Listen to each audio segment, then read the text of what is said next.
मेरे प्यारे दर्शकों, आप सबों का इस वीडियो में स्वागत। बहुत बहुत नमस्कार।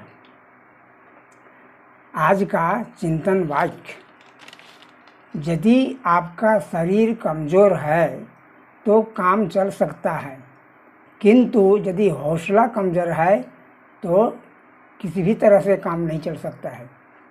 कहने का मतलब, शरीर कमज़ोर होने से तो लोग चल लेते हैं, लेकिन यदि हौसला कमज़ोर हो तो जीवन के पथ पर नहीं चल सकते हैं। इसलिए हौसला हमेशा बुलंद रखिए।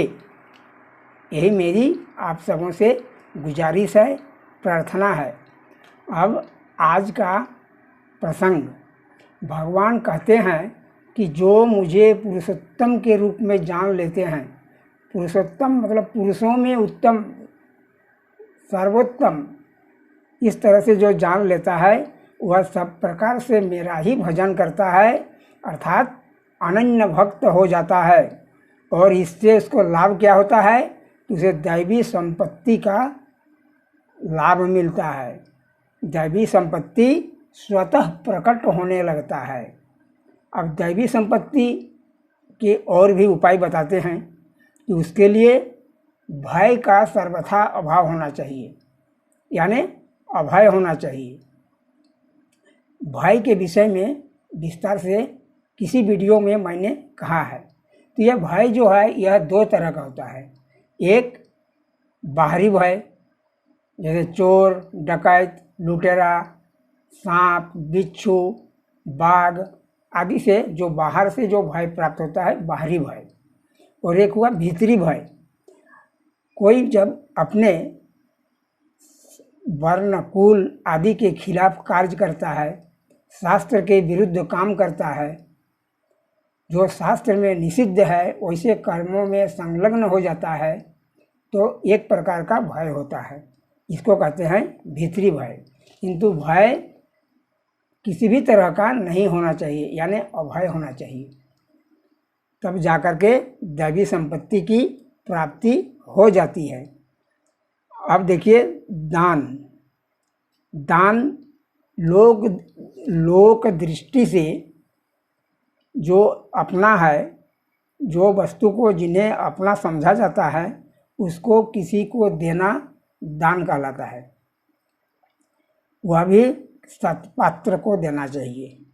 दान कई तरह का होता है, जैसे भूमि दान, गोदान, स्वर्ण दान, वस्त्र दान, फल दान, अन्न दान, बहुत प्रकार के दान होते हैं। तो इनमें से जो अभय दान होते हैं, अभय दान, किसी को अभय कर देना, वह सर्वोत्तम माना गया है।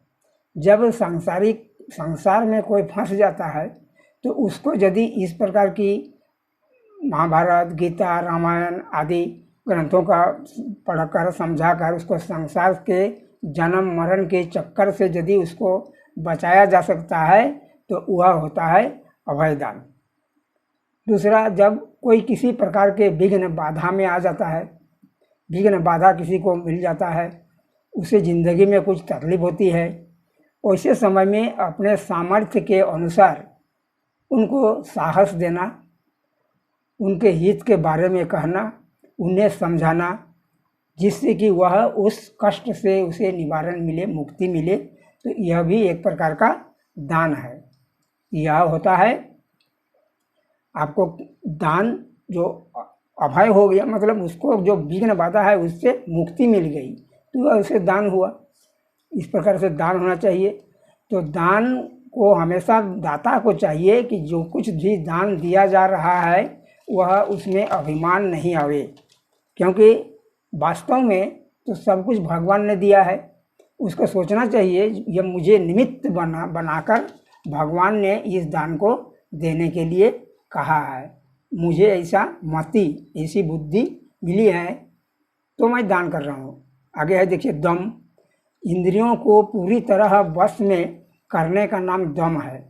तात्पर्य यह है कि इंद्रियों का अंतकरण और शरीर से कोई भी प्रवृत्ति शास्त्र निषिद्ध काम नहीं होनी चाहिए। इंद्रिय दमन होने से अकर्तव्य तो होती ही नहीं, कर्तव्य में स्वाभाविक प्रवृत्ति होती है।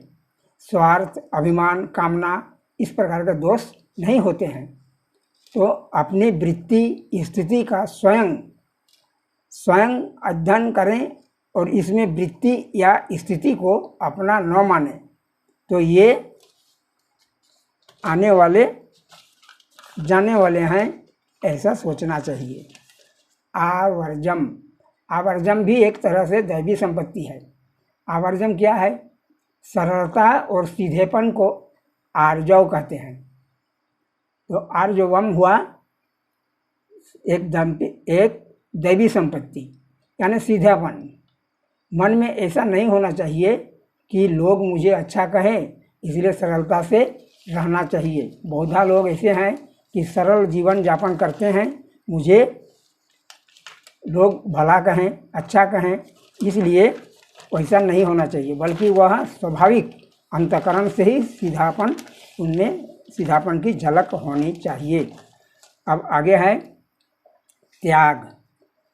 त्याग क्या है? संसार से विमुख होना त्याग है।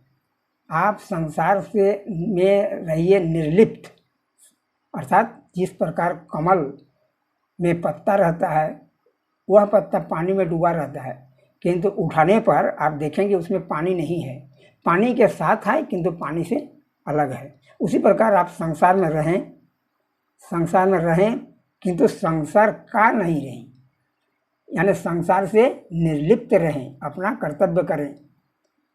पाप, अन्याय, अत्याचार इन सब कामों से दूर रहना चाहिए। सांसारिक नाशवान वस्तु की कामना का त्याग करना चाहिए, तो जाकर के यह त्याग होता है। अब अहिंसा का बारे में भी किसी वीडियो में विस्तृत रूप से कहा गया है, फिर भी संक्षेप में कह देता हूँ। शरीर, मन, वाणी से, भाव आदि से किसी प्रकार का किसी का अनिष्ट न हो, ऐसा सोचने से और ऐसा अनिष्ट न करने को हम अहिंसा कहते हैं। मन में भी विचार नहीं आना चाहिए, शरीर से भी नहीं, मन से भी नहीं, तो अहिंसा होता है। वास्तव में सर्वथा अहिंसा तब होती है जबकि कोई संसार से विमुख हो।